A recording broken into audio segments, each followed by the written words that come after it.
El podcast de la semana. Presentado por macroestética.com. El portal de la industria estética.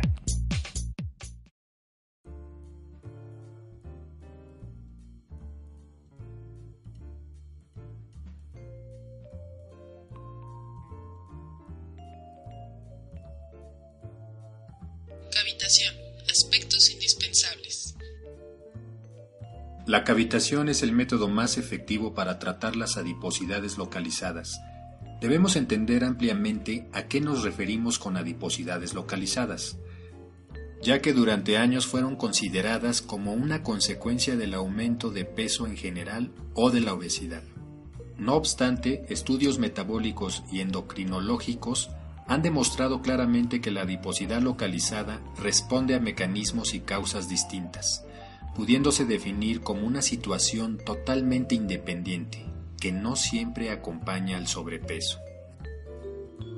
Con base a la distribución del tejido adiposo, podemos señalar dos tipos de obesidades: la obesidad abdominovisceral o viscerocorporal, tipo androide, donde el tejido adiposo se localiza mayormente en la mitad superior del cuerpo, ya sea cuello, hombros, sector superior del abdomen.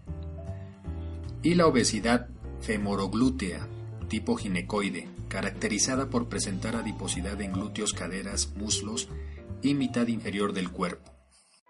La cavitación y demás tratamientos para reducir la adiposidad localizada tienen una demanda mayoritariamente para fines estéticos.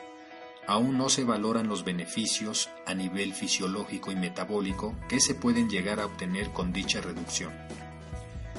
En ese sentido, sería interesante estudiar las ventajas de la cavitación en ámbitos fuera de los meramente físico-estéticos, como su impacto en las alteraciones metabólicas y la influencia de esta técnica en el tratamiento de patologías como la insulinoresistencia, el síndrome metabólico o las enfermedades cardiovasculares.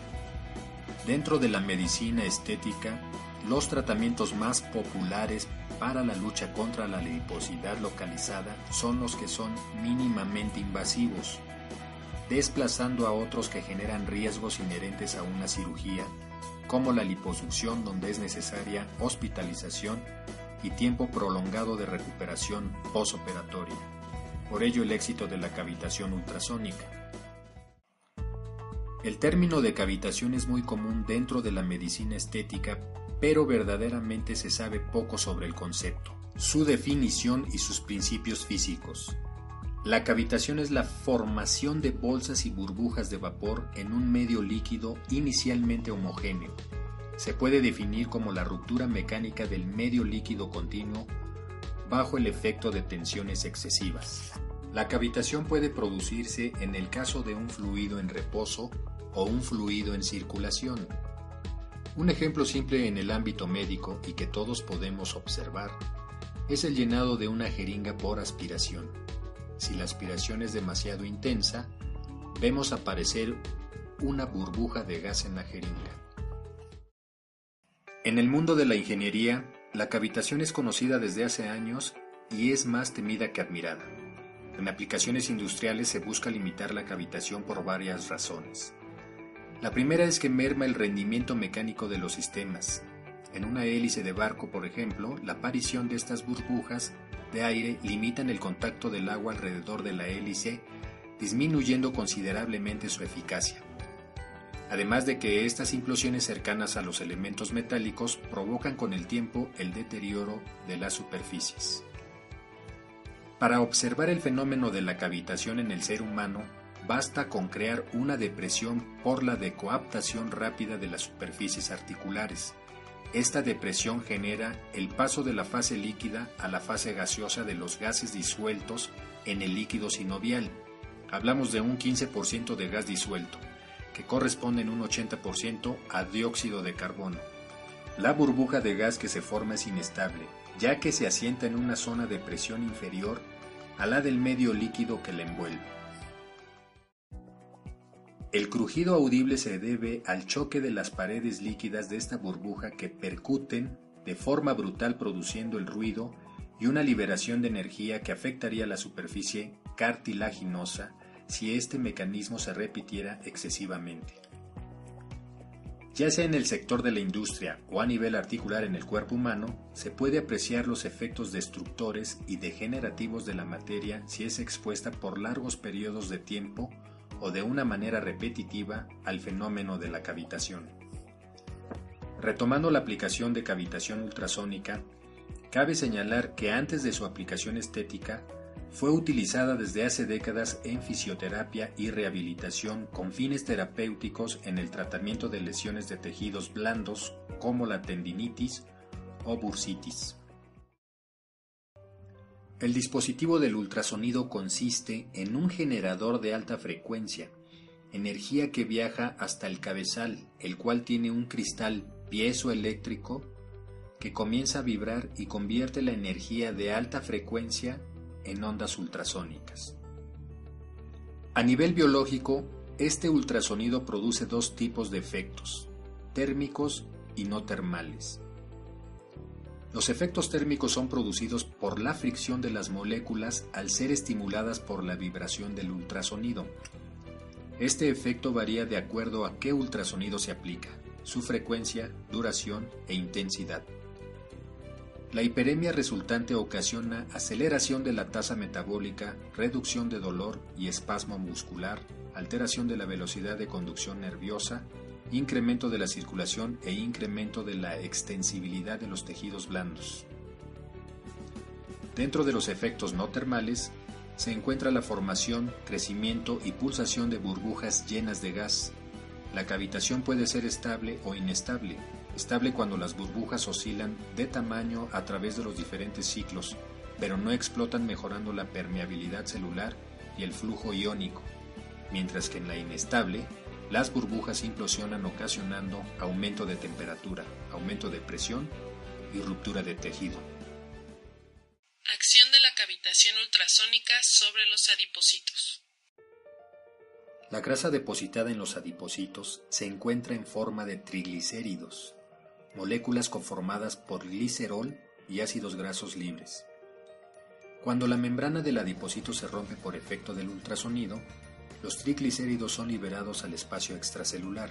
En este espacio, una enzima, la lipoproteína lipasa, metaboliza los triglicéridos en grasas y ácidos grasos libres. Los ácidos grasos libres se unen a las albuminas y el glicerol entra en circulación. De esta manera van hasta el hígado.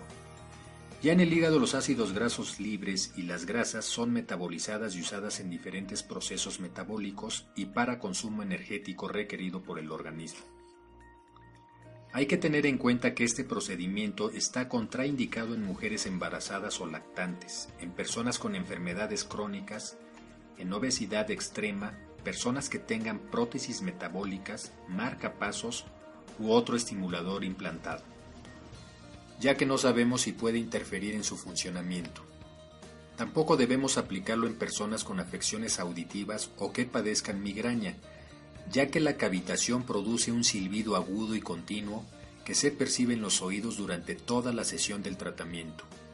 Al momento de aplicar, hay que verificar que no exista un tumor o haya cicatrices recientes y preguntar si esa área estuvo expuesta a radioterapia. Ante cualquiera de estos casos, no aplicamos la cavitación. También se debe cuidar la proximidad con los órganos cardíacos, los pulmones, el cerebro, la médula espinal, glándulas como la tiroides, la región doble mentón o los senos femeninos, debido a que son tejidos con una densidad bastante parecida a la de la grasa, y esto presupone que puedan llegar a absorber la radiación ultrasónica empleada durante el tratamiento. Además de vigilar el contacto con órganos huecos como el vaso, el estómago o el colon, porque la onda ultrasónica podría llegar a resultar molesta. La cavitación se aplica en sesiones que por regla general y según el paciente suelen durar entre 30 y 40 minutos, dependiendo de la zona a tratar. Hará que varíe el número de sesiones recomendadas para un tratamiento completo. Aunque los resultados se observarán después de la sesión, lo recomendable es seguir el tratamiento durante las sesiones que tu criterio profesional indique. Por regla general suelen estar comprendidas entre 8 y 12. y separadas con un tiempo mínimo de 1 semana o 10 días. Los resultados dependerán de la cantidad de grasa acumulada. Cuanto más tejido adiposo se trate, más se notarán los resultados. Sin embargo, como en cualquier otro aparato o tratamiento, se requiere de la cooperación del paciente. Para la eliminación de las adiposidades localizadas, es importante que se tome suficiente agua, entre 1,5 litros o 2 litros de agua diarios. Esto se vuelve indispensable 2 días antes y 2 días después del tratamiento. También debemos motivar al paciente a que cuide su dieta y realice ejercicio para potencializar los resultados. Además, productos como el tabaco, el alcohol o los refrescos son nocivos para el organismo y no le benefician en su proceso de transformación. Entre las desventajas de la cavitación es que se genera una gran cantidad de calor. Es posible que tras las sesiones se puedan encontrar quemaduras o ampollas. No suele ser lo habitual, pero es un riesgo que en ocasiones puede ocurrir. Asimismo, hay una excesiva producción de feromonas. Esto ocurre debido a que el organismo desea reemplazar el líquido que se pierde con las sesiones. La cavitación es el tratamiento por excelencia para reducir las adiposidades localizadas y disminuir el contorno corporal, sin alterar otros valores fisiológicos obtenidos del análisis clínico y sin producir reacciones adversas.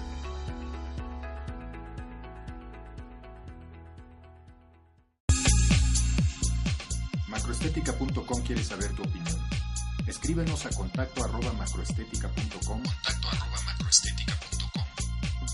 o comunícate con nosotros a través de nuestras redes sociales.